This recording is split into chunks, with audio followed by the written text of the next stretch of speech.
No sé si es que les molesta que le esté devolviendo la plata a sus dueños originales o les molesta que con todo esto se sabe cuánto gana un político en blanco y no pueden explicar el nivel de vida con la que están ganando. Y el señor Marx, que vivió primero de su padre, que cuando se cansó y le puso una patada en el traste, se casó con una caudalada para vivir a la mujer, a la cual mientras que la vivía le hizo un hijo a la empleada doméstica. Tiene que haber un tope a la retribución de los jugadores. ¿Qué pasó? Cristiano Ronaldo se fue a la Juventus, Messi se va a París, al PSG. Generan la expulsión del talento. ¡Hola a todos! ¡Hola! ¡Soy el León! ¡Con la bestia en medio de la avenida! ¡Corrió la casta! ¡Sin entender! ¡Panic Show a plena luz del día! ¡Viva la libertad, carajo! ¡Viva la libertad, carajo! ¡Que tiemble la casta!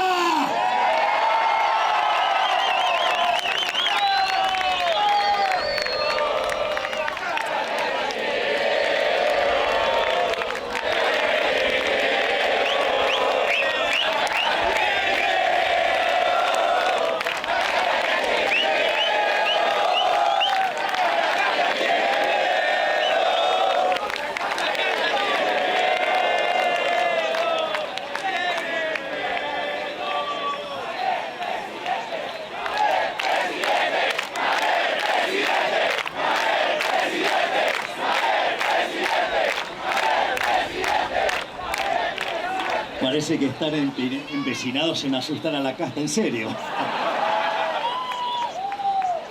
Muchas gracias por acompañarnos en esta nueva escala del Tour de la Libertad, en esta cruzada que es Libres para Aprender.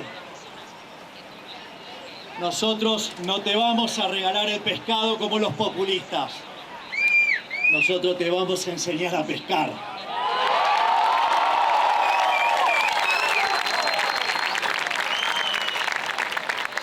Y por lo menos, al menos cuando termine esta clase abierta sobre la justicia social, esperemos que bastantes argentinos abran los ojos, despierten y no confundan populismo, repartir la ajena, con devolverle el dinero a aquellos que lo generaron honestamente. O sea, ustedes.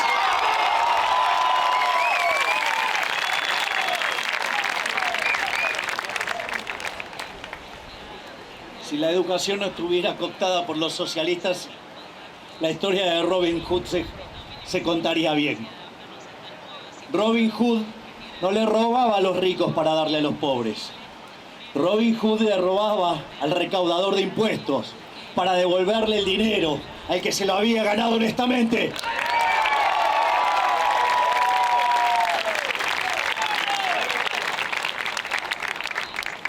Y lo simbólico de estar aquí en Mar del Plata discutiendo sobre lo injusto que es ese concepto de la justicia social, justamente en esta provincia de Buenos Aires, gobernada por el socialista recalcitrante, retrógrado de Axel Kicillof.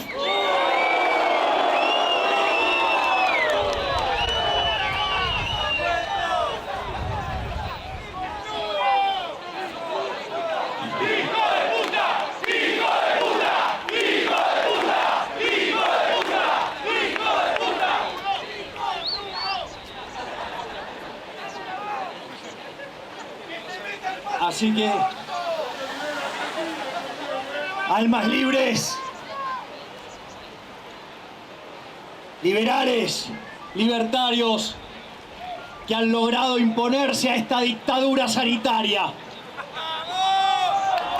Vamos a hacerle escuchar a los populistas, a los socialistas violentos que nos quieren robar el fruto de nuestro trabajo, ¿por qué la justicia social es injusta? Lo primero que vamos a hacer es hacer un raconto de los resultados. Lo primero que tenemos que tener claro es que hasta el año 1800, después de Cristo, la condición natural del hombre era la pobreza. El hombre nacía pobre, vivía pobre y moría pobre. Y eso cambió sustancialmente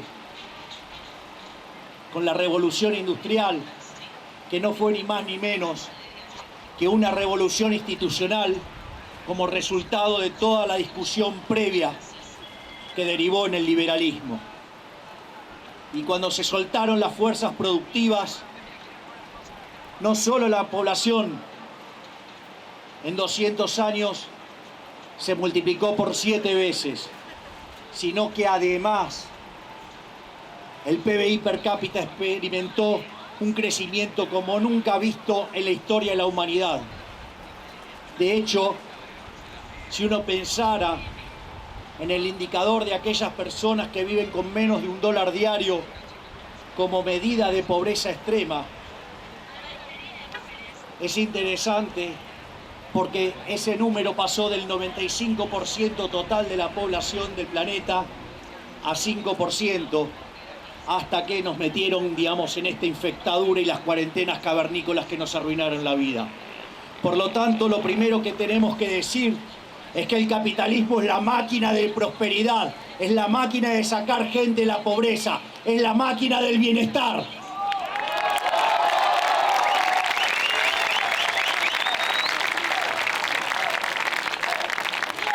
En ese sentido, lo primero que podemos señalar que aquellos países que son más libres tienen una tasa de crecimiento que más que duplica la tasa de crecimiento de los países reprimidos.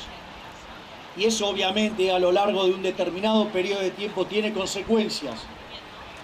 Y eso hace que aquellos países que son más libres tengan un ingreso 8 veces mayor que sus pares reprimidos.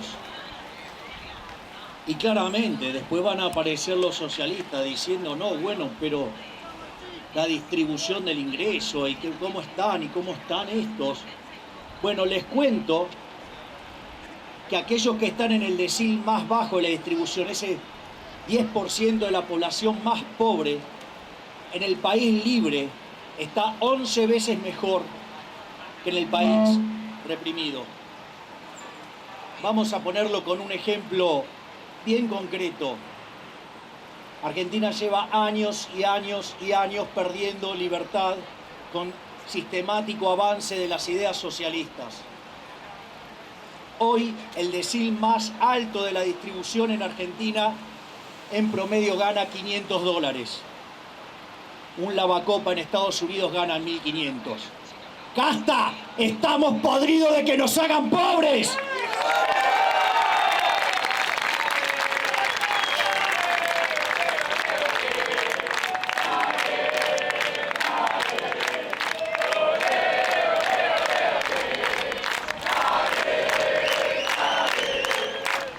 Es más, esta gente que dice que se preocupa por la vida, les vamos a contar algo.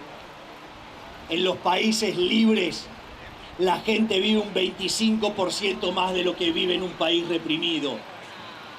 Y ellos que dicen que son los que otorgan derechos, en los países libres hay mayores derechos políticos, hay mayores libertades, y tanto que se jactan de la agenda de género en los países libres. También las mujeres tienen muchísimos más derechos y les va muchísimo mejor. Por lo tanto, ¿por qué quieren tanto socialismo?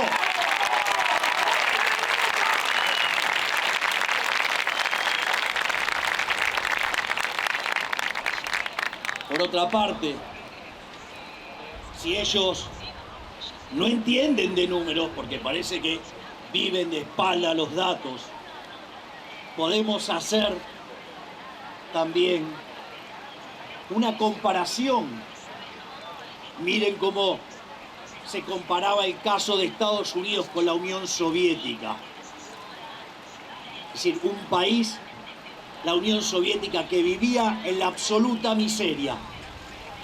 Tenían buenos matemáticos, mandaban cohetes a la luna, trabajaban bien en esa parte, pero eso lo lograban a costa del hambre de los seres humanos.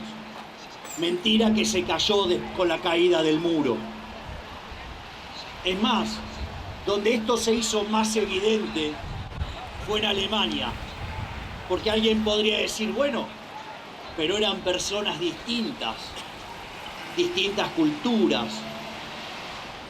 En ese contexto, esto está acoplando bastante, en ese contexto teníamos el laboratorio que fue dolorosamente Alemania. Entonces teníamos la Alemania occidental, la Alemania capitalista, la Alemania que progresaba. Y del otro lado estaba la Alemania oriental, la Alemania socialista, la Alemania pobre. En rigor, es una ilusión creer que el muro se cayó en 1989. En rigor, el socialismo se cayó en el año 1961, cuando tuvieron que construir el maldito muro, el muro de la vergüenza, el muro del empobrecimiento, el muro de la esclavitud, el muro de la muerte.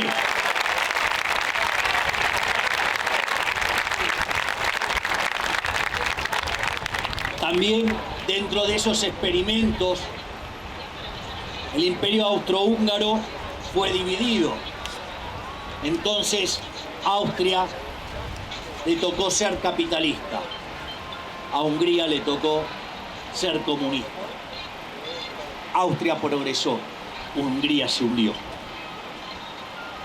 Si no les alcanza con ese ejemplo, véanlo hoy lo que es Panamá contra Cuba. Cuba, que era un país desarrollado hasta que llegó el socialismo. Estaban preocupados porque era el cabaret de Estados Unidos, porque iban a lugares donde había gente de vida ligera. Y hoy son todas tijeteras. Un logro fabuloso. Y es decir, y viven en la absoluta miseria. ¡Qué maravilla el socialismo! Después, si quieren hacer otra comparación, miren Corea del Sur y Corea del Norte. Corea del Sur es uno de los países con mayor potencial del planeta Tierra por todo el progreso tecnológico y todo lo que hacen en materia vinculada a la tecnología. En Corea del Norte le están pidiendo que coman menos, porque no les alcanza.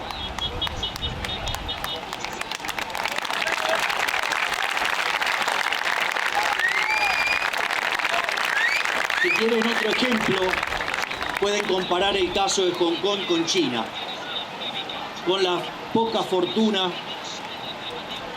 de los hongkoneses que están que volvieron a mano de los chinos y cada vez entonces les está yendo peor. Porque lo que tienen que quedar claro es que el socialismo siempre iguala para abajo. Miren, se los voy a hacer con un ejemplo para que, digamos, no quede como algo declamatorio. Supongan que ustedes tienen una sociedad donde hay alguien que gana 80 y otro gana 20. Es decir, esa sociedad produce por 100. Si ustedes quieren que cada uno de ellos tenga 50, ¿cuál es el problema? El problema es, pues, primero que, digamos, estarían perjudicando a alguien. O sea, el socialismo no puede igualar para arriba. ¿Por qué? Porque si los dos tuvieran 80, eso daría 160 y la economía produce 100. Por lo tanto, violenta la restricción de presupuesto, violenta la restricción física.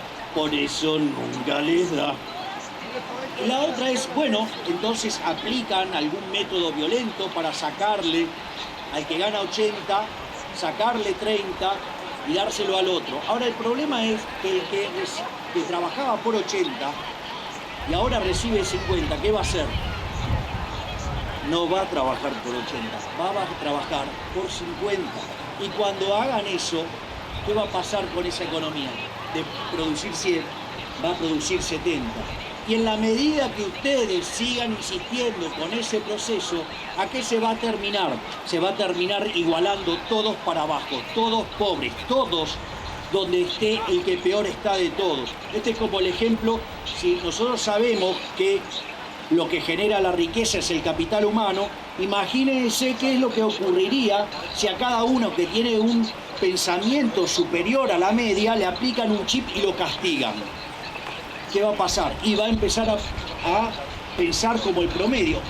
¿Y qué es lo que pasa? Ahora el promedio es más bajo. Cuando ustedes siguen en dinámica, van a terminar todos iguales. Todos con los pensamientos del menos inteligente de todos.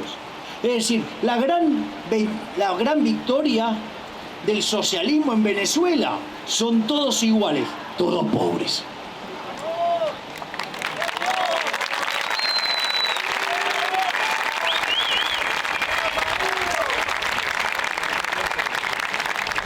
Entonces, ahora estamos para ver cuál es la tesis central del debate.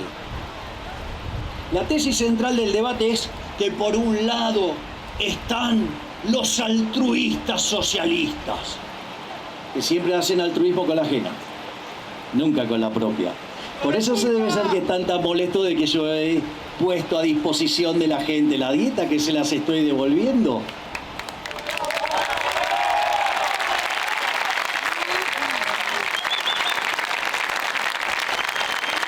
En realidad lo que a mí más me genera una duda, no es si que le molesta que le esté devolviendo la plata a sus dueños originales, o les molesta que con todo esto se sabe cuánto gana un político en blanco y no pueden explicar el nivel de vida con la que están ganando.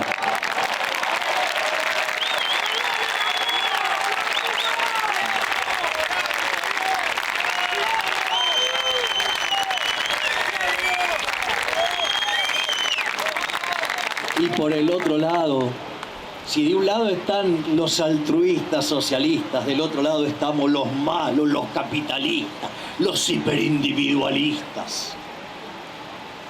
Entonces, lo que acá se está planteando es una suerte de trade-off, porque salvo en lugares muy complicados, llámese por ejemplo Argentina, que vive de espalda a los datos, en el mundo civilizado se entiende que el socialismo no funciona, que fue un fracaso siempre en lo económico, en lo social, en lo cultural, y nunca olviden esto, asesinaron a 150 millones de seres humanos.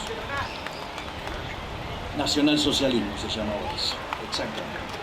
Entonces, en el fondo, lo que ellos hacen es que hay desigualdad, porque hay explotación, entonces ellos quieren corregir la desigualdad, y lo que nosotros decimos es que con eso se pierde libertad y se pierde eficiencia. Entonces hay una discusión, ¿sí? Si hay un trade-off entre lo que es desigualdad y eficiencia. O si estamos mirando el tamaño de la torta o estamos mirando el tamaño de las porciones. Socialistas, les voy a dar un dato. El 100% de cero es cero.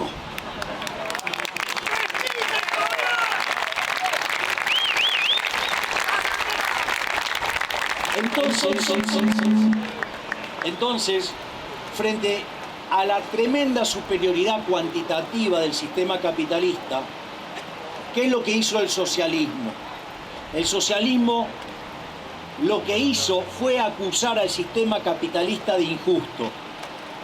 Es decir, el sistema capitalista, según ellos, es un sistema opresor, un sistema explotador, un sistema que genera mucha desigualdad y que obviamente, acorde a ellos, hay que corregirlo a la fuerza, robándole la gente al que le va bien para dárselo al que le va mal, omitiendo el pequeño detalle de lo que hablaba Bastiat, las porosas manos de los políticos. No por nada en los países socialistas los jerarcas son ricos y la gente está pobre.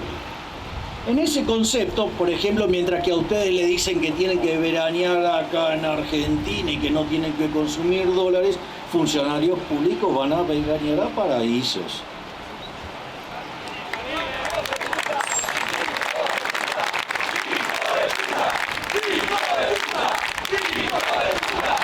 Por lo tanto, lo que vamos a hacer en esta parte de la charla, lo que voy a hacer es plantear los postulados socialistas y voy a demostrar que es falso lo que dicen los socialistas de que el sistema es explotador, el sistema capitalista. El problema es que ellos abrazan a lo que se llama un error teórico.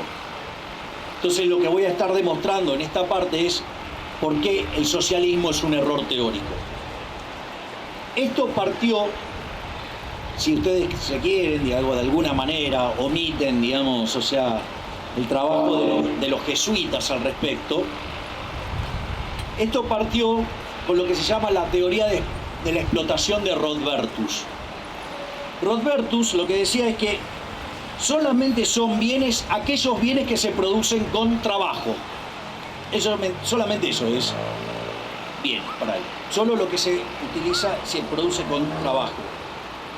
Obviamente que según esta visión, los ingresos del terrateniente era el trabajo no remunerado. Es decir, si las cosas, digamos, vienen explicadas su valor por la cantidad de trabajo que tienen, y si tiene un valor distinto, entonces esa diferencia era algo que los capitalistas le roban a los trabajadores. Obviamente que esto surge porque, según ellos, hay una coacción a los trabajadores para que no reciban lo que producen, ¿sí? Y esa coacción deriva de instituciones nefastas como la propiedad privada y el contrato laboral. Y en ese sentido, lo que hay que comprender acá es que el eje central de todo esto es la teoría del valor trabajo. Es decir, las cosas valen por la cantidad de trabajo que tienen incluida. Sí, pero acopla, me acerco y acopla. En ese contexto, es como una suerte de teoría objetiva del valor donde los precios vienen determinados por los costos. En este caso, el costo del trabajo. A partir de esto, en esta situación se suma el señor Marx y su obra nefasta llamada El Capital, que dicho sea de paso, digamos, tenía terminado el tomo 2, pero cuando vio la obra de Karl Menger, sabiendo que estaba derrotado intelectualmente, no la publicó, porque se la pasaba amenazando en el tomo 1 que lo iba a contestar en el tomo 2, pero en el medio aparecieron Menger, Gibbons y Balrach. Pero al margen de eso, entonces, ¿qué hace Marx? Se basa en un principio de Aristóteles, es que donde los intercambios son igualitarios. Y según Marx, entonces, lo que se intercambiaban, ¿qué eran?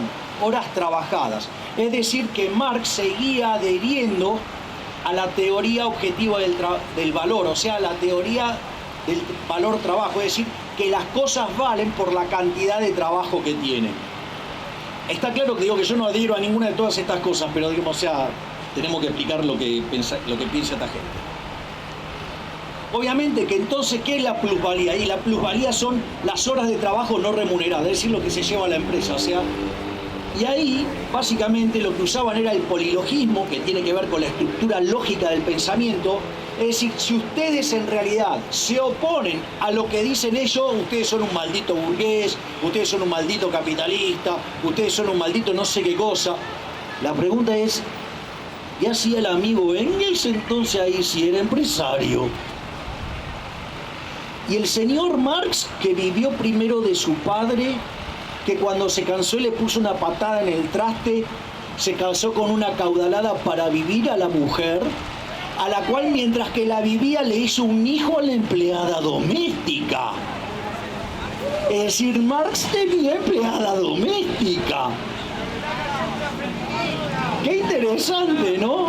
O sea, y es más, después, ¿y quién se hizo cargo, digamos, de esto? El señor Engels. Entonces, pero esa lógica de si ustedes no piensan de esta manera son el enemigo, fíjense que esto lo hizo hace poco el Mr. Pelele, que tenemos como ministro de Economía, cuando dijo: yo tengo puesta la camiseta de Argentina contra el fondo, y aquellos que no piensen como yo son el enemigo de la patria. El enemigo de la patria sos vos, pelotudo, que pusiste el riego país en 2.500 puntos básicos y nos estamos haciendo pelota.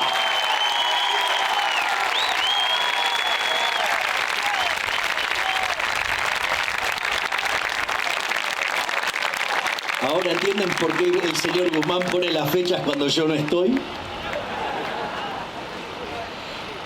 Y después, o sea, cómo ellos explican, digamos, que va a llegar el socialismo. Porque dicen, mire, usted tiene tesis, antítesis y síntesis. Entonces, ¿cuál es la tesis? Bueno, la tesis es el mercantilismo. ¿Y la antítesis qué fue? El liberalismo. Entonces, la síntesis, aparece Copperfield y dice, oh, ¿es el socialismo? O sea, sale como un conejo de una galera. Entonces, ahora, expuesta estas ideas que son la base del pensamiento socialista, lo que vamos a hacer es rebatir cada una de estas tonterías. El primer punto es, miren muchachos, es falso que todos los bienes se producen con trabajo. Ustedes, o sea, hay trabajo, pero hay materias primas, hay tecnologías, hay bienes de capital. No se produce solo con trabajo. Y es más, les digo algo, hay algo que más también que es importante, que se llama tiempo. Porque no todos los bienes, digamos, ya ustedes los producen y salen de manera instantánea. Hay algunos bienes que demandan tiempo. Y eso, digamos, si ustedes quieren cobrar ahora, entonces ustedes no cobran lo mismo. Van a cobrar menos, porque si yo les doy para elegir la misma cantidad de plata hoy o dentro de 5 meses, ¿qué van a preferir? Hoy, se llama tasa de preferencia intertemporal. Bueno, entonces si ustedes quieren cobrar por adelantado, digamos, le van a hacer un descuento, por decirlo de alguna manera. Y ustedes deciden si entran o no a ese descuento. Después hay otro problema que es más grave, que es que esa construcción tiene un problema de circularidad. Ustedes no pueden resolver el sistema. ¿Por qué? Porque los precios vienen determinados por el valor trabajo. ¿Y cómo viene determinado el valor trabajo? Por los precios. Entonces, si necesito los precios para determinar el valor trabajo, entonces, ¿cómo hago para determinar ahora? Digamos, o sea, no puedo determinar el valor trabajo, entonces no puedo determinar los precios. Es decir, tiene un problema de circularidad. Por lo tanto, no pueden resolver el sistema. O sea, es más, miren, esto es muy interesante. Ellos, digamos, tenían claro que en algún momento, cuando Mises hace la crítica de la imposibilidad del cálculo económico, bueno, ellos dicen, bueno, nosotros lo resolvemos fácil, mandamos a los espías a Estados Unidos y lo agarramos, nos traemos los precios y ponemos esos precios. Digo, parece una respuesta razonable, salvo que es una pelotudez del tamaño de una casa. ¿Por qué? Porque si entonces en todos lugares se impusiera el socialismo, ¿de dónde carajo toman los precios del planeta Marte? Puede ser que los marcianos tengan una preferencia distinta. La otra cosa, y esto, digamos, fue lo que fue la refutación de la teoría del valor trabajo, que estaba muy cuestionada, y fue refutada por Karl Menger, por William Stalin Jevons y por León Balrá, cuando desarrollaron la teoría subjetiva del valor. Es decir, la teoría subjetiva del valor, las cosas valen por las preferencias y la escasez.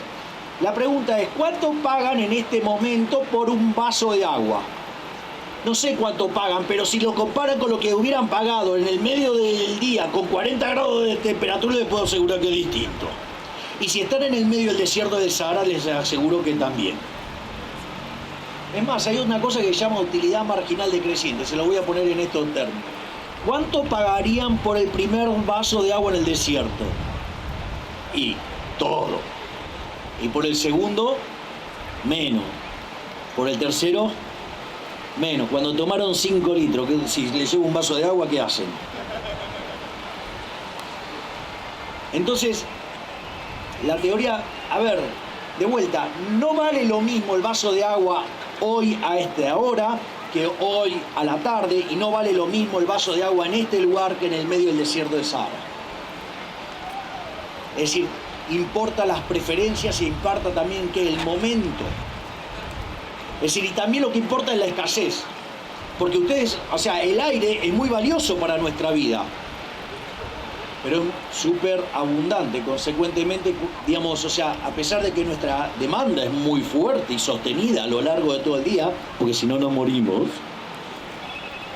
¿el precio cuánto es? Cero. ¿Por qué? Y porque hay tanta oferta que a ese nivel de demanda y nivel de oferta, el precio es cero. ¿Por qué? Porque hay mucho. Entonces, y después los diamantes, ustedes puede ser que los diamantes no les importe un rábano, digamos, para comer ni nada para el estilo, pero ¿qué pasa? La gente lo quiere y son escasos, entonces valen un montón. ¿Y cuánto trabajaron? Quizás no trabajaron nada, venían caminando y se lo encontraron ahí, pero ustedes saben que, digamos, se encontró una piedra así, saben que son millonarios ahora. Y no, digamos, en pesos crocantes emitidos por el Banco Central. ¡Vamos! Por lo tanto, lo que están viendo ahí es que la teoría valor-trabajo es un sinsentido. Y esto es muy importante porque cuando lleguemos a la discusión final es ¿por qué si la evidencia empírica los aplastó? ¿Por qué si perdieron el debate teórico? ¿Por qué siguen abrazando al socialismo? Y les digo, la respuesta viene por acá, viene por el lado de la teoría del valor. Otra estupidez vinculada a esto, y que no entienden, es que los intercambios, no sé si habrán escuchado varias veces a los socialistas hablar de la teoría del derrame, porque ustedes los liberales creen en la teoría del derrame. Ningún socialista me pudo demostrar que en la literatura liberal, ¿sí?, esté el tema del derrame. Yo no sé si no lo pueden demostrar porque no leen, porque solamente leen lo de ellos, o alternativamente es que, digamos, lo leyeron y no lo encontraron. Y es otra falacia del espantapájaros que ellos construyen. Pero el liberalismo, como abraza, claro, esto les resulta muy difícil a ellos. Nosotros reconocemos que las personas son distintas, que gracias a Dios los individuos son distintos, que cada individuo es único e irrepetible. Y en ese concepto es donde aparece la división del trabajo. Entonces yo me puedo especializar en producir alimentos, ustedes en zapatos, y hacemos intercambios. Y en esos intercambios salimos ganando los dos. Porque sobre todas las cosas esos intercambios son voluntarios. Nadie cae en la estupidez de cambiar cosas por el mismo valor, digamos, si es lo mismo. ¿Se dan cuenta? Es decir, es como que, che, yo traigo una barra de oro de 18 quilates y yo tengo una idénticamente igual. Che, ¿la cambiamos? ¿Qué le parece? Y sería una pérdida de tiempo, no tiene sentido. Por lo tanto, si ustedes encontraran cosas que tienen la misma cantidad de trabajo incorporado, y no van a hacer ningún intercambio, o van a hacer muy pocos. Claro, entonces como hay un montón de intercambios, dicen, no, acá hay explotación. No, no hay explotación. Son intercambios voluntarios. Es decir, como la utilidad es subjetiva, la valoración es subjetiva, los dos, o sea, si hay derrame para los dos lados, porque se benefician los dos. Esa es una forma que lo podrían pensar si lo piensan en términos de satisfacción de las partes que intervienen en el intercambio. Esa es la otra. Digamos, estás espoleando la presentación. Efectivamente, como dice el amigo, ¿cómo te llamas? Como dice Carlos. ¡Qué karma! Bueno, pero vos sos un Carlos bueno. Entonces, como Menger, Karl Menger, o sea, digamos, venís de esa parte, no del otro. No venís del alemán, venís del austríaco. En ese contexto, lo que decía Carlos, austríaco, está perfecto, porque si fuera el caso de una empresa, si a una empresa se le derrama algo, quiere decir que no es eficiente. Entonces entraría otra empresa y ¿qué pasa? La haría quebrar. Fíjense que es tan ridícula la teoría valor-trabajo que si ustedes determinan los precios en función de los costos, ¿qué es lo que pasaría? Ustedes podrían cargar el precio que se les dé la gana. Y si pasa eso, no habría quiebras. Sin embargo, en el mundo real hay quiebras. Es más, en el mundo real no importaría la ineficiencia y sin embargo los que son ineficientes van a la quiebra. Y esta es para mí, esta es una de las más divertidas de todas. O sea, tomen nota, por decirlo de alguna manera. Ustedes vieron que los socialistas, o sea, además es como que adhieren a lo que se llama la falacia ludita. El caso no se sabe si es cierto, si es una metáfora, pero cuando apareció el telar, digamos, con la máquina de vapor y digamos, el telar mecánico, ¿qué pasó, digamos, con los que tenían telar manuales? Y quebraron. Entonces apareció uno de estos que habían quebrado, que se llamaba Lud, y ¿qué hizo? Fue y rompió la máquina. Por eso se llama también, Huxley lo llama el odio a la máquina. Y lo que dicen es que en realidad generan daño. La verdad que eso también es tonto. Porque, ¿qué es lo que pasa? Si ustedes hacen una mejora tecnológica, supongan que dejan el mismo precio, ¿qué es lo que va a pasar? Van a poder vender el mismo bien ahora a un precio menor o con un costo menor. Entonces, ¿qué va a pasar? Van a tener más ganancias. Claro, para ellos eso es más explotación, es una locura. Ahora, con esas mayores ganancias, ¿ustedes qué pueden hacer?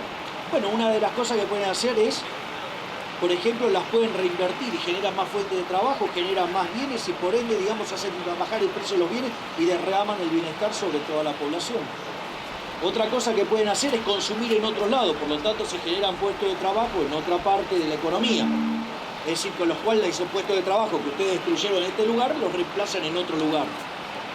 Es más, si ustedes deciden ahorrarlo, eso genera inversión, y al generar inversión se generan puestos de trabajo en otra parte de la economía.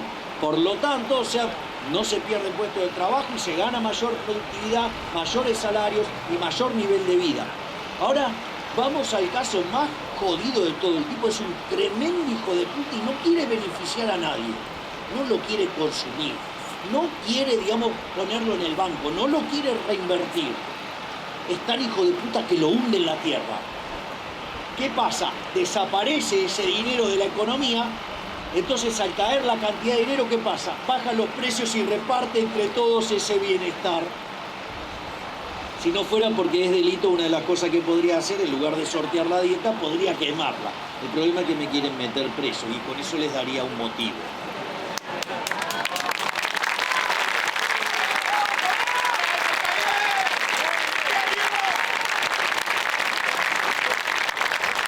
Pero vean la contradicción, porque si supuestamente los capitalistas son unos explotadores, porque explotan a los trabajadores que tienen ahí, ¿qué es lo que caracterizó estos últimos 200 años de fuerte progreso tecnológico? Que ahorra trabajo. Miren si serán pelotudos que ahorra trabajo, o sea, bajan la explotación, o sea, hay empresarios masoquistas. Es decir, mientras que dicen que quieren ganar plata, dicen que después la quieren destruir. Tienen un problema de contradicción en sus términos, muchachos. Entonces, lo que estamos viendo es que es toda una teoría llena de contradicciones. Y después está lo que se llama el equilibrio de estado estacionario, es el equilibrio de largo plazo de la economía. Mises lo llamaba la economía de giro uniforme, una economía que se repite todo el tiempo. Ahora, esa economía, si ustedes tuvieran un sector que gana mucha plata y otro que gana menos, ¿qué pasaría? Los que ganan menos plata sacarían el capital de ahí y lo llevarían ¿dónde? Donde ganan más. Entonces, ¿qué pasa? Mejorarían las ganancias del lugar malo y caerían las ganancias del lugar que le va bien. ¿Hasta qué punto? Hasta que se igualan. Ahora, para lograr ese equilibrio, sucede que para que eso se logre en la teoría socialista, todas las empresas tendrían que tener la misma relación capital-trabajo. Miren lo que es una empresa industrial y miren lo que es una empresa de servicios y se van a dar cuenta que es una pelotudez del tamaño de una casa. Por lo tanto, todo el fundamento socialista es un error teórico que acabamos de describir en lo que es la crítica del sistema marxiano en el libro famoso de Eugene von Baber. Pero no es la única crítica que tenemos para hacer, tenemos una cuanta más, pero o sea, por razones de tiempo voy a estar siendo más simplificado. Uno tiene que ver con la imposibilidad del socialismo. Es decir, el socialismo, si ustedes se fijan, nunca funciona. ¿Por qué no funciona? No funciona básicamente porque no tiene propiedad privada. Entonces, ¿por qué la propiedad privada? Porque si ustedes tienen intercambios voluntarios, y yo no sé, les entrego mi campera y ustedes me entregan a cambio de eso dinero, eso genera un registro histórico que se llama ¿cómo? Precio. Ese precio se convierte en una señal. Y esa señal se esparce por el sistema y hay agentes que van a querer ser compradores netos, va a haber agentes que quieren ser vendedores netos, ¿sí? Y eso va a generar, ¿qué? Interacción. Y cuando la demanda supere la oferta, ¿qué va a pasar? Los precios van a subir. Y cuando la oferta supere la demanda, los precios van a caer. Es decir, que es un mecanismo de transmisión de señal, coordinación y ajuste. Pero todo este procedimiento tomó lugar ¿de qué manera? Cuando yo entregué mi campera, mi campera, mi campera, mi campera, mi campera, ¿a cambio de qué? Del dinero de ustedes. En ese, ¿sabes qué? Digamos, o sea, antes la voy a subastar y dono lo subastado si fuera por eso. Pero esperen, todavía no se hagan ilusiones porque tenemos varios recitales más. Digamos, o sea, es difícil encontrar, digamos, el look Mick Jagger. Entonces, básicamente la crítica de Mises es la imposibilidad del socialismo. ¿Por qué? Porque al no haber propiedad privada, entonces ustedes no tienen precio. Otra cosa que también es interesante son los problemas que se llaman de índole estático. La realidad que ustedes eso está, digamos, en varias obras de Hayek, una de ellas es el uso del conocimiento en la sociedad. La realidad es que la cantidad de conocimiento que ustedes tendrían que tener para poder determinar el conjunto de precios de equilibrio, hola Feletti, hola, digo, para hacer eso tendrían que ser omnisciente, omnipresente y omnipotente, o sea, Dios. Les voy a contar algo a todos los que les gusta controlar precios, no solo lo de este gobierno, sino del otro lado también, digamos, el señor ese que viene de Jujuy, que dice que el problema no es que yo solo controle precios, sino que estos son brutos y lo hacen mal. Siempre fallan, nunca funcionan bien, porque de vuelta les voy a contar algo. Ellos no son Dios.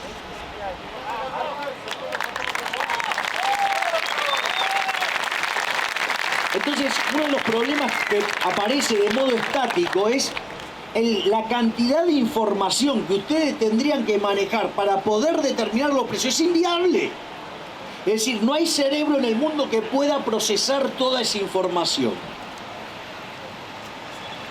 Fíjense que, digamos, muchos de estos experimentos colectivistas siempre hablaban de que ya tenían la computadora que iba a poder resolver todo. Y nunca llegaban, nunca lo podían hacer, porque claramente no lo pueden hacer. De hecho, ahora vamos a poner un ejemplo de el gobernador de la provincia de Buenos Aires. No, estamos hablando del de la provincia de Buenos Aires, no del Steve Jobs falso. Estamos hablando de Coinor.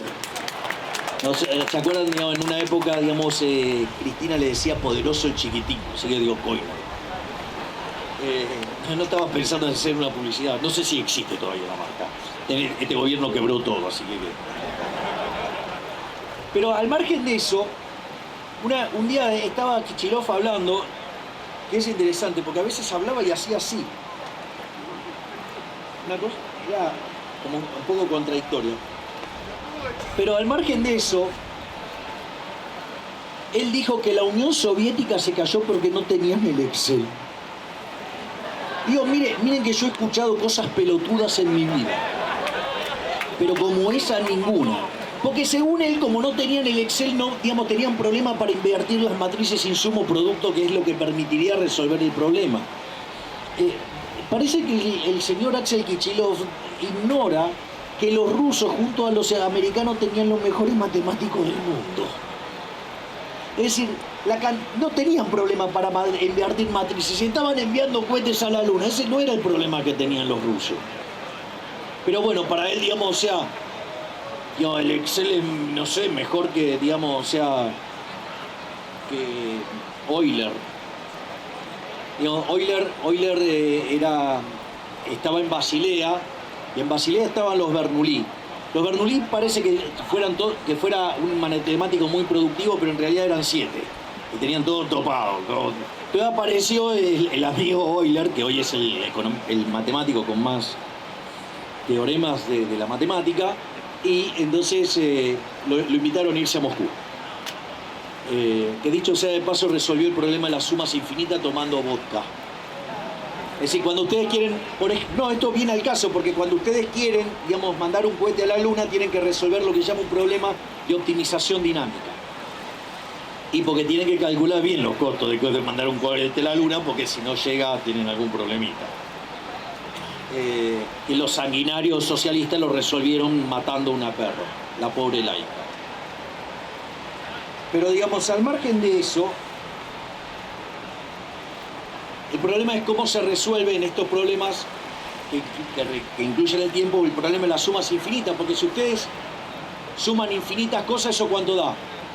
Infinito. Entonces ustedes no podrían maximizar esa función porque son infinitos. Entonces ustedes tienen que tener ese conjunto acotado. Nunca me imaginé que iba a estar dando clases de matemáticas. En este contexto. Pero estos ejemplos los usaba cuando daba economía matemática, obviamente. Y en ese sentido, digamos, o sea, ¿cómo ustedes hacen para sumar y que sea un número que esté acotado y ustedes entonces puedan encontrar un máximo? O sea, y si además el conjunto está cerrado, digo, van a poder encontrar el borde. En ese contexto, el señor Euler estaba, digamos, en Moscú, imagínense, se estaba cagando de frío a full. ¿Qué estaba haciendo? Estaba tomando vodka. Entonces la pregunta que se hace Euler es si había forma de tomar un montón de copas y que eso fuera un número finito. ¿Y qué es lo que descubre Euler? Que si toma una medida y la segunda toma la mitad y así sucesivamente, conforme la cantidad de copas tiende a infinito, ¿a cuánto tiende el número? 0, y por lo tanto queda acotado, ustedes pueden maximizar. De eso se trata. Digo, a ver, tenían a ese, digamos, en esa zona, digamos, o sea, generando, no digo que de la misma época, pero generando pensamientos, generando escuela. Imaginen los matemáticos que salieron de ahí adentro. Por lo tanto, digamos, dale, Kichilov, dale. El segundo es, que también es un problema estático, es que hay una cuestión de know-how. O sea, supongamos lo siguiente. Yo quiero volcar la pelota en el aro de básquet. Ahora, ¿cuál es el problema? Entonces viene Shaquille O'Neal y me lo explica.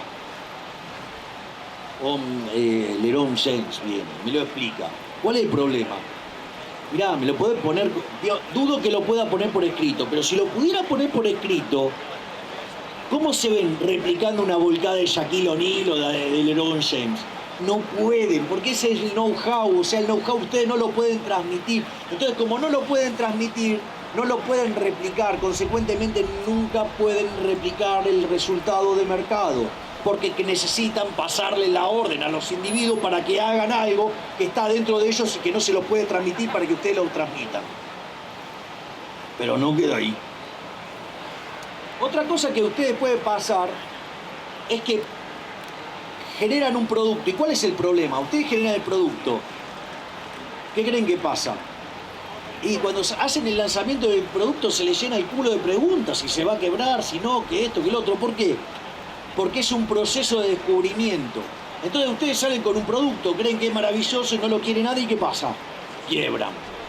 Entonces, el mercado en rigor es un proceso de descubrimiento. Los precios van surgiendo de ese proceso de descubrimiento, es un proceso dinámico. Por lo tanto, no puedo pasarle información al órgano de planificación centralizado porque esa información que yo necesito para tomar decisiones en el mercado, ¿qué pasa? Todavía no se generó. Entonces, ¿qué pasa? Cada vez que los socialistas se meten a manosear la economía, ¿qué hacen? Generan desastre. ¿Y qué es lo mejor que podrían hacer? no intervenir. Con lo cual, la cuarta es una contradicción, es un término. Para que el socialismo pueda funcionar, debe dejar de existir. Por lo tanto, es una contradicción en sus términos y por eso se explica que haya generado tanto daño en todos los lugares donde se lo aplicó.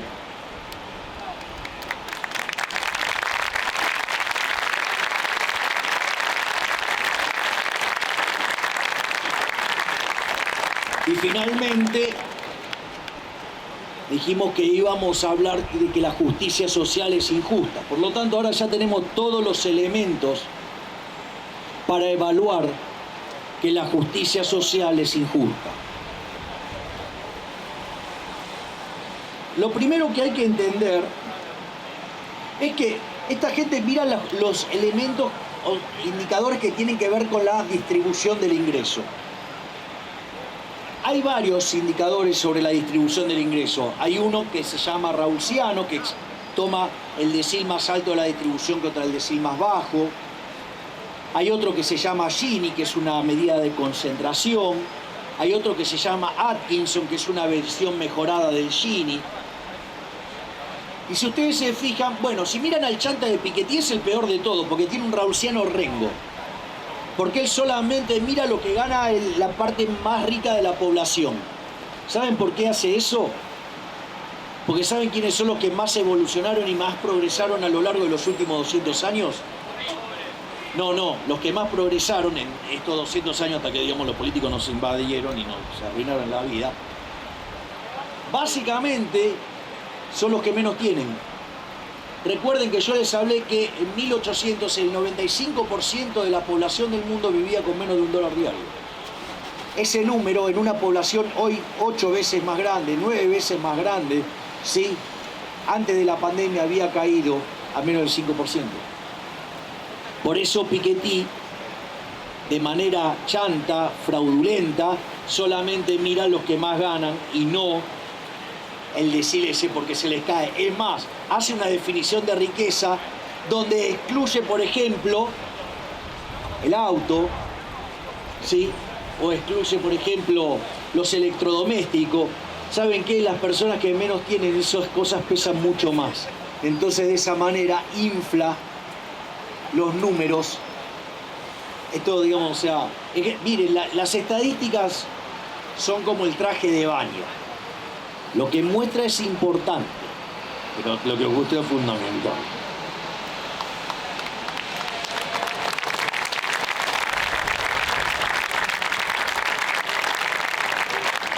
En este sentido, ellos suelen usar mucho el indicador Rausciano, de tomar el que más gana contra el que menos gana. Entonces yo les voy a mostrar lo ridículo que es el indicador Rausciano. Supongamos que tengo una sociedad que genera 100 y hay uno que gana 99 y otro gana 1. ¿Qué le diría el socialista? ¡Ay, esto es tremendo injusto! ¿No? Ahora sucede que... ¿Y qué saben de esa economía? Nada, que uno gana 99 y que otro gana 1. No saben más nada que eso. Y en ese sentido, ¿cuál es el problema? El problema es que si me pongo a indagar, sucede que el que gana 99 vive rompiéndose el lomo laburando 16 horas por día y el otro gana 1 en función de la sangre que cede de todo lo que tienen las uñas de tanto rascarse. ¿Alguien diría que eso es injusto? ¿Saben qué? Métanse en el Rausciano en el orto.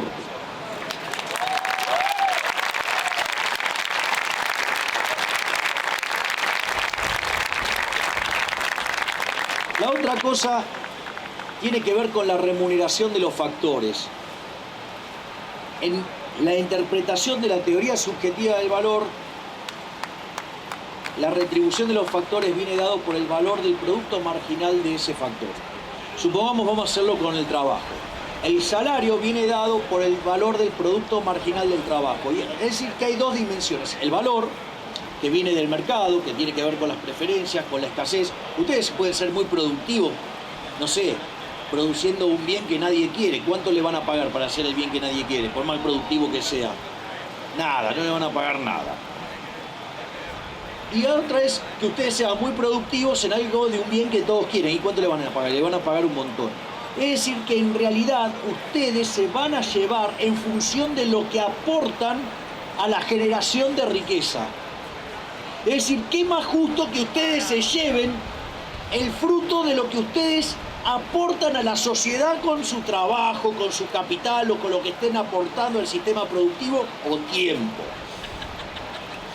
Es decir, que en el sistema, eso, digamos, primero lo que se tienen que dar cuenta es que no existe tal cosa como una torta, es dinámico, porque si yo los precios los voy a ir descubriendo dinámicamente, eso quiere decir que no, digamos, que no hay una torta, que en realidad eso se genera con el tiempo, es una foto, y esa foto tiene que ver de si yo soy exitoso o no sirviendo al prójimo con un bien de mejor calidad, un mejor precio. Hago algo mal, voy a la quiebra y se acabó y no me llevé nada.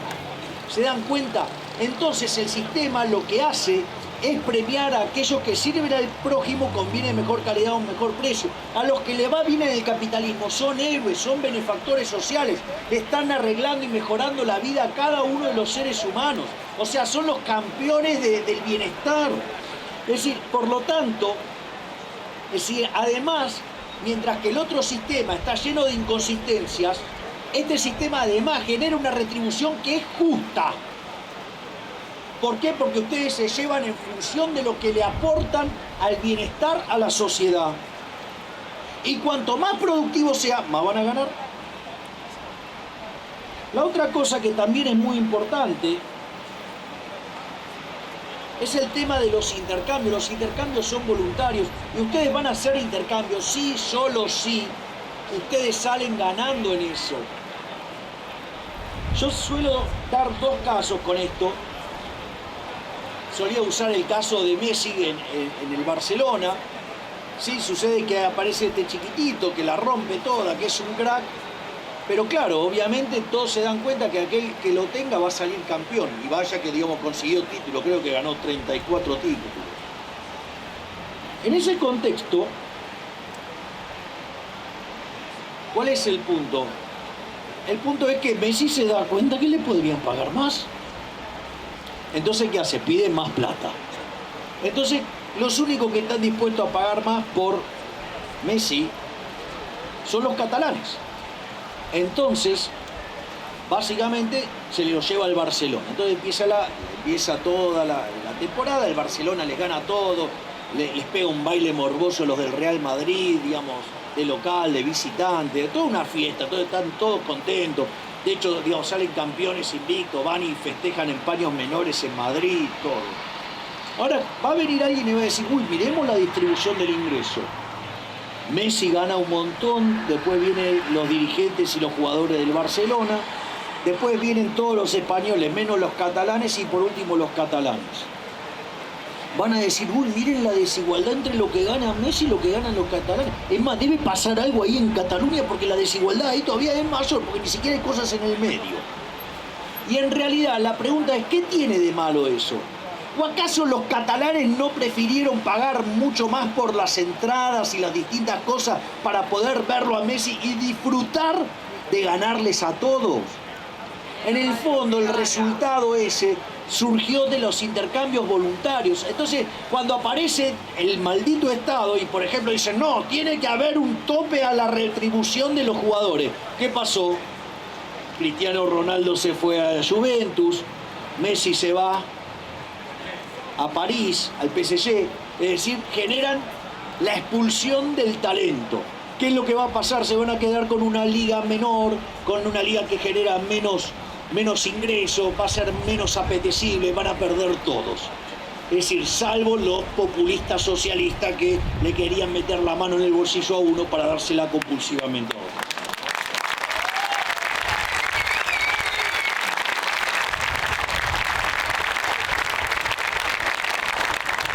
El otro caso es el de mi viaje en colectivo con mi amiga Cristina. Bueno, ahora podría ser mi amigo Alberto. Mi amigo Guzmán. Entonces nos subimos al colectivo, obviamente mi amiga Cristina se sienta a la izquierda. Obvio. Y de repente entra un señor con los bolsillos en el colectivo repleto de guita. Y a ella le parece profundamente injusto que ese señor tenga tanta plata y nosotros los que estamos ahí seamos todos unos secos. Entonces va, agarra el palo con el cual, digamos, en el colectivo se ve cómo están las ruedas, le pone el palo en la cabeza y le dice: o me das toda la plata o te rompo la cabeza de un palazo. El señor, digamos, frente a una propuesta tan atractiva, le da el dinero. Y suponiendo, digamos, que la señora la redistribuye igualitariamente entre todos, ¿ustedes me podrían decir que esta sociedad donde todos tienen lo mismo es más justa que la primera? Claramente, es absolutamente violenta, esa igualación es absolutamente violenta. Es decir, es como Procusto, el caso de Procusto. Procusto era un tipo que estaba obsesionado por la igualdad. Entonces, ¿qué era lo que pasaba? Invitaba gente a la casa, le invitaba a comer, los empedaba y cuando estaban medio knockout los invitaba a dormir. Entonces, si eran más largos que la cama, ¿qué hacía? Le cortaba las piernas. Si eran más anchos, le cortaba los brazos. Y si eran más cortos, ¿qué hacía? Los estiraba. Es decir, era un torturador. Es decir, no hay nada más salvaje y violento que querer igualar a los que naturalmente y afortunadamente no somos iguales. Porque la única igualdad que vale es la igualdad ante la ley. Cuando ustedes tengan igualdad ante la ley, va a haber libertad. Cuando ustedes quieran hacer todos iguales de manera artificial, ¿qué es lo que va a pasar? Vamos a perder la libertad. Por eso, digamos, toda esta idea de la justicia social a lo que conduce es a ¿qué? A cada vez más socialismo, a cada vez mayores pérdidas de libertades individuales y cada vez ¿qué? A niveles de pobreza mayor. La otra cosa que también es muy importante es entender que los impuestos son un robo. Es decir, el propio origen tiene que ver con la esclavitud. ¿Qué es la esclavitud? 100% de impuestos. Les aviso que, digamos, a Kicillof o a Morales también le gustaría, de un lado y del otro. En ese sentido, la esclavitud es 100% de impuestos. ¿Y por qué es un robo? Porque nadie paga voluntariamente los impuestos. Vamos a replicar la experiencia. Yo, digamos, veo esta situación. Va un vecino a la casa de otro y le dice: dame el 50% de los ingresos. ¿Usted qué cree que le va a decir? Ni pedo. Entonces al otro día va con un papel, le dice que le tiene que dar el 50% y firmado. Le dice: mirá, tengo este papel, digamos, me tenés que dar el 50% de los ingresos. Y dice: ¿y quién lo firmó? Yo. Ah, bueno, metételo en el... Bien, exacto. Entonces, al otro día viene con un muchacho de las dimensiones de Shaquille O'Neal con un bate de béisbol haciendo así. Usted diga así. Se lo dan, sí, pero es un robo. Es un robo. Entonces, lo que estamos viendo es que la justicia social tiene varios problemas. Uno de los problemas es que es un trato desigual frente a la ley. Y el otro es un robo. Por lo tanto, cuando le vienen con el verso de la justicia social y de sacarle a alguien para darle a otro, le tienen que decir: pero vos estás a favor del robo, vos estás a favor de que la gente sea tratada desigual frente a la ley. Hay ciudadanos de primera, hay ciudadanos de segunda. Esto, digamos, yo lo planteé cuando fue lo de bienes personales. Yo que me comprometí, entre otras cosas, que nunca iba a subir los impuestos, ¿sí? Ni que iba a crear nuevos impuestos.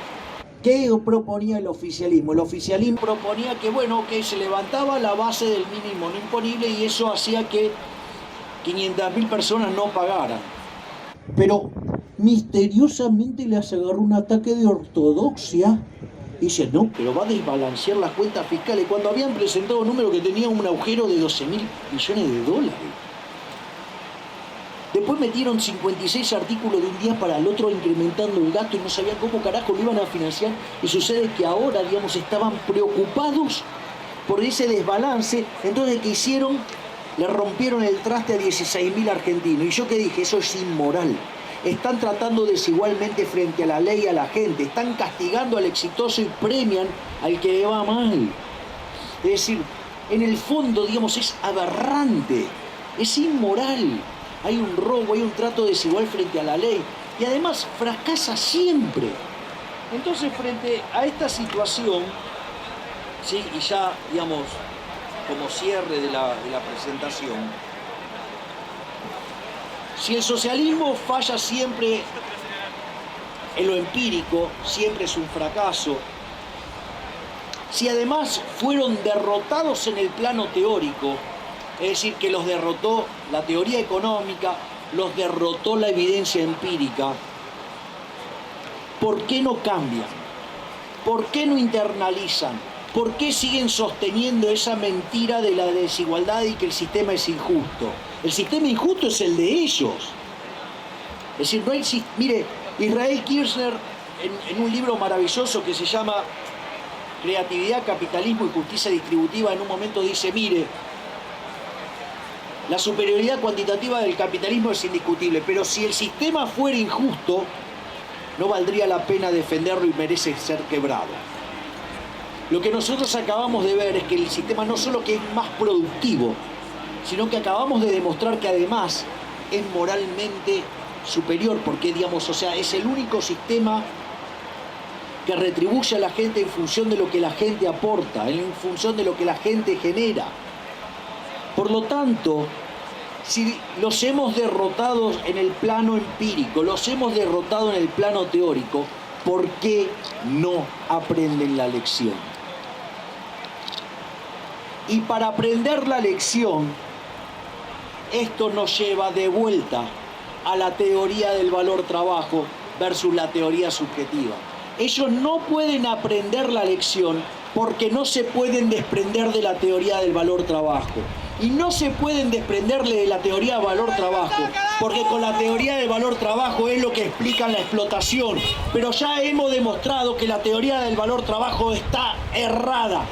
Por lo tanto, el socialismo es un error teórico que lo único que conduce es a miseria, a violencia. ¿Sí? Además, no se olviden que han matado a 150 millones de seres humanos, porque ese sistema nefasto siempre se impuso por la fuerza. Por lo tanto, les pido que ustedes levanten las banderas de la libertad, porque el sistema no solo es más productivo, es moralmente superior. ¡Viva la libertad, carajo! ¡Viva la libertad, carajo! ¡Viva la libertad, carajo! ¡Muchas gracias! A la mierda los malditos empresarios, a la mierda sodomitas del capital. Basta de basura keynesiana. Ha llegado el momento liberal. Tenemos un líder y él es un gran